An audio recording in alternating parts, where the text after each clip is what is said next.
Xin chào các bạn. Hôm nay Hellram sẽ giới thiệu cho các bạn một chiếc máy cầm tay mini, Retro Mini. Nãy giờ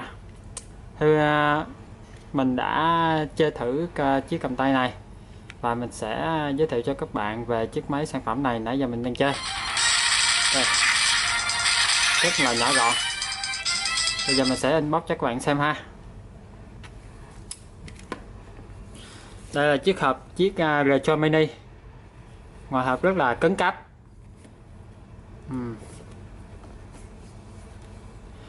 Đằng sau thông số máy.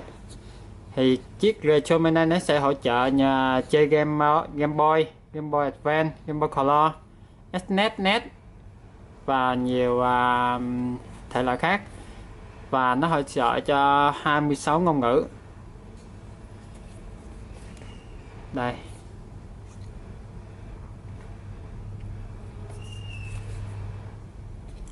Và máy sẽ bao gồm một cái máy USB cáp và sách hướng dẫn. Và mình sẽ khui ra unbox cho các bạn xem về chiếc Retro Mini này.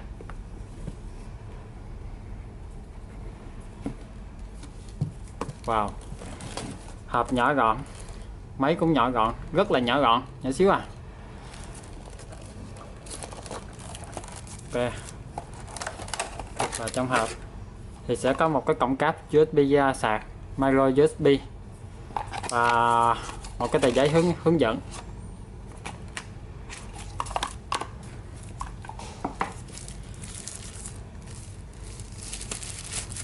Ok, giờ mình sẽ mở khui ra giới thiệu cho các bạn xem. Thì chiếc Retro Mini này nó sẽ có hai màu, một màu trắng trong và một màu đen trong. Đây, các bạn đã thấy. Đầu tiên thì cái màn hình của Retro Mini thì là màn hình 2 inch LCD. Nó nhỏ gọn, rất là nhỏ gọn, chỉ trong lòng bàn tay. Và thiết kế như một chiếc Game Boy Live hồi xưa của Nintendo. Đây là một cái hãng thứ ba của bên Trung Quốc làm. Và nó mặc dù nó là thiết kế của bên Trung Quốc nhưng thiết kế rất là chắc chắn, không bị ập ẹp như mấy hàng máy tàu khác. Các bạn có thể thấy rất là cứng cáp và nút bấm rất là nảy. Đây là loa, đây là nút on off, ở dưới thì sẽ volume, và ở dưới sẽ khe cắm ga sạc micro USB, jack cắm phone 3.5. Đây là khe thẻ nhớ để các bạn có thể chép những game Game Boy Advance, Game Boy Color hay là Game Boy gì đó, chép vào và chơi thôi. Đằng sau, ngoài ra đằng sau này nó có sẽ hai nút LR để chơi những game Game Boy Advance. Ok, các bạn đã thấy. Và đặc biệt máy Retro Mini thì nó sẽ sử dụng pin BL5C của Nokia. Thì đặc biệt thì nếu mà các bạn về sau có việc thay pin chai thì nó có thể kiếm rất là dễ dàng để thay của pin chai này. Đó. Mỏng nhỏ, mỏng nhẹ, nhỏ gọn, cực kỳ đẹp, phải nói là cực kỳ đẹp. Và cái chiếc Retro Mini này được đánh giá rất là cao bên nước ngoài. Ok, bây giờ mình sẽ mở lên. Đây là giao diện của menu. Thì đầu tiên thì ngôn ngữ của nó là mặc định là tiếng Trung Quốc, thì mình sẽ đổi qua thành tiếng Anh.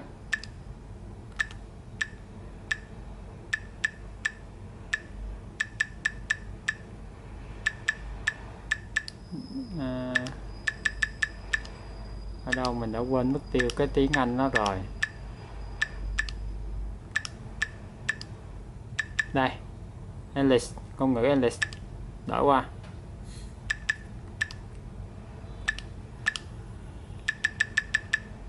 Và bây giờ mình sẽ vô thử cái list game. Thì cái list game của Retro Mini thì nó có cài sẵn nhiều game.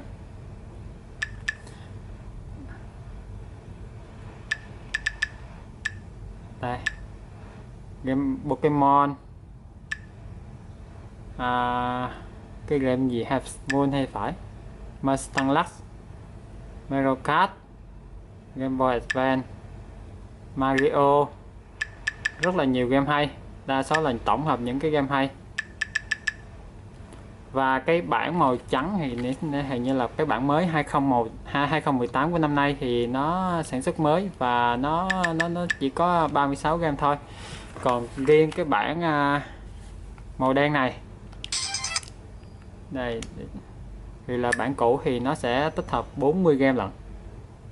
Không biết cái bản mới nó có sử dụng chip mới hay không, mình không có rõ, mình chưa sử test, nhưng mà thấy cũng gần như nhau, không có khác gì mấy. Đây 40 game, và bên đây thì nó chỉ có 36 game thôi. Mình không biết có khác biệt giữa hai cái máy này không, nhưng mà ngoài ra thì nó chả khác gì hết.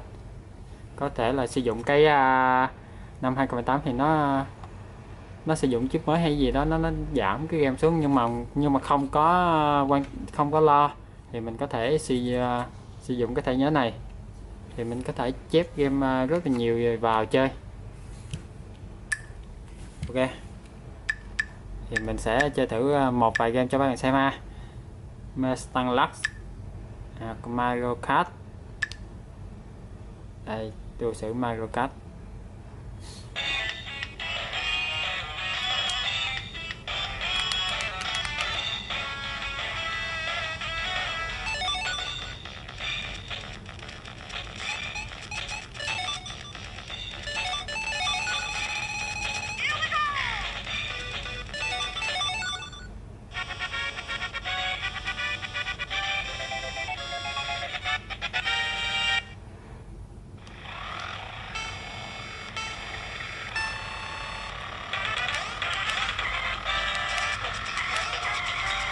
Đó,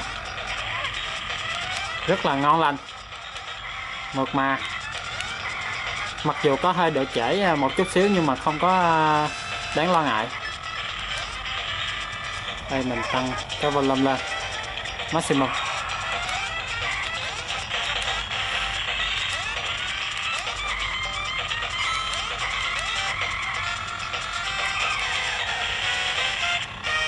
Ok, bây giờ và đặc biệt nó có sale mọi lúc mình ơi. Đó, nó có 2 slot sale. Quýt đổi game khác. Đây nhiều game hơn, để mình đổi cái máy này cho nó nhiều game hơn. Đó, Tom and Jerry, Power siêu nhân, Gundam, đồ vật, Rival City, Ninja.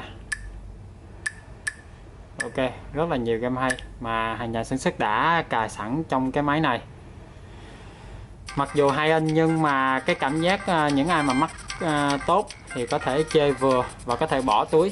Các bạn có thấy nó chỉ nhỏ gọn trong một lòng bàn tay thôi, thì có thể bỏ túi bất kỳ túi nhỏ nào cũng được. Màn hình sáng đẹp, nhỏ gọn. Có điều những ai mà tay to thì có thể cầm hơi không thoải mái. Mình thì tay nhỏ thì chơi thì ok. Yeah. Oh wow. Vô cho ta. Wow. Cái game này thì dành cho những cái máy này, dành cho những cái bạn nào muốn ôn lại tuổi thơ như cái mấy trò này thì chơi rất đã, cực kỳ đã. Bây giờ mình chơi lại cái cảm giác y chang mà thổi học sinh mà dành thời mà xin tiền bố mẹ ra ngoài chơi những cái game máy SNES hay NES, hay là mượn máy Game Boy của bạn chùm mền trốn vào chơi. Quá đã. Thả ra đổi game khác. Cực kỳ nhiều game hay. Lưu ý thì các bạn có thể gắn khe thẻ nhớ bao nhiêu, hình như tối đa là thẻ nhớ 32GB. 32GB chắc chắc có thể chép game khoảng là cả ngàn game.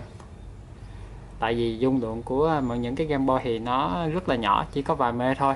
Thì 32GB chắc chơi sợ không hết thôi, rất là nhiều. Ok, cảm ơn các bạn đã xem, và hẹn các bạn những clip sau. Mình sẽ giới thiệu cho các bạn xem một chiếc máy retro game bản nâng cấp của máy này, Rockman Meraman. Yes.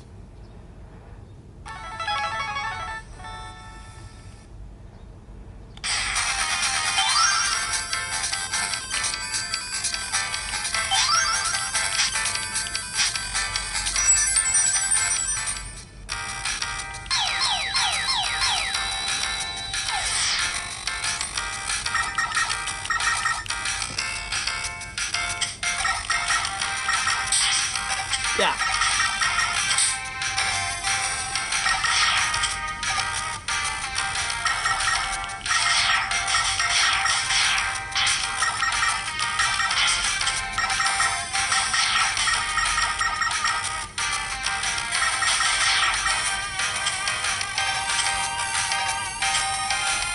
Wow.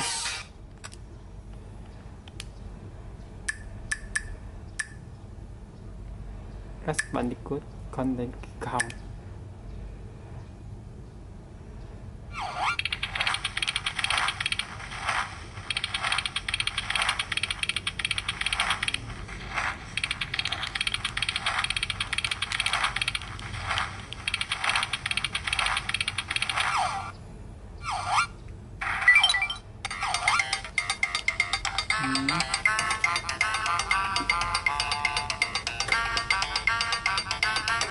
Các bạn có thể vào trang website heroin.vn để xem giá sản phẩm của sản phẩm retro mini này.